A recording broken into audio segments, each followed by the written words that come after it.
Chez Skoda, on aime les lettres, iV pour désigner les modèles électriques et RS pour signer les versions sportives. Mais le constructeur tchèque aime aussi les chiffres. 300 chevaux, 460 Nm, 77 kWh, 4 roues motrices, mélangez bien le tout et vous obtiendrez le nouveau Enyaq RS iV, c'est-à-dire la version sportive du premier SUV électrique de Skoda. Les ingrédients sont bien connus puisque l'Enyaq remporte un grand succès depuis son lancement et que la mécanique électrique RS est déjà présente à bord de l'Enyaq coupé. Les qualités premières de ce modèle sont toujours de mise. L'habitabilité est très généreuse, surtout aux places arrière, et le coffre a tout avec ses 585 litres d'une soute à bagages. Quant à la présentation, bien que presque totalement noire sur cette variante, elle demeure toujours plus soignée que celle du cousin allemand, le Volkswagen ID.4. Puisque la véritable nouveauté se cache sous le capot, prenons la route sans tarder.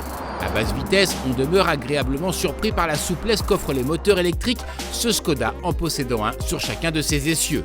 Mais si l'envie vous prend de chatouiller la pédale de droite, le couple déboule sans temps mort. De quoi laisser sur place, lors des démarrages, nombre de sportifs réputés. À ce rythme, toutefois, inutile d'espérer atteindre les 517 km d'autonomie promis par Skoda. Il faudra plutôt tabler sur environ 300.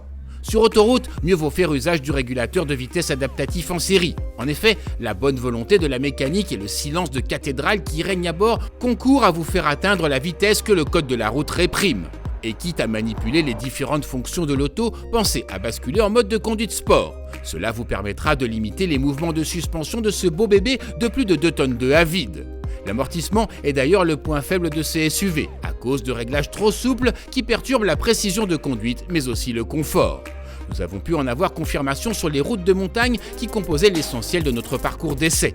Dans les courbes, l'Enyaq affiche un roulis excessif jusqu'à sembler peu sécurisant. Combiné à la masse respectable, ce trait de caractère conduirait à un comportement largement sous-vireur si le SP ne veillait pas au grain. Au final, les mœurs de ce Tchèque se révèlent bien plus gênants que dangereux. Conduit en bon père de famille, l'Enyaq RS se montre bien plus fréquentable, mais il peine alors à justifier son existence face aux variantes 80X, 265 chevaux et 4 roues motrices, mais 7040 € moins cher, et 80, 204 chevaux, 4 par 2 et plus abordable de 9310 €. À 61 130 €, ce RS n'est pourtant pas une mauvaise affaire, car si son tarif est supérieur à celui d'un Volkswagen ID.4 GTX fixé à 60 650 €, sa dotation de série est bien plus complète.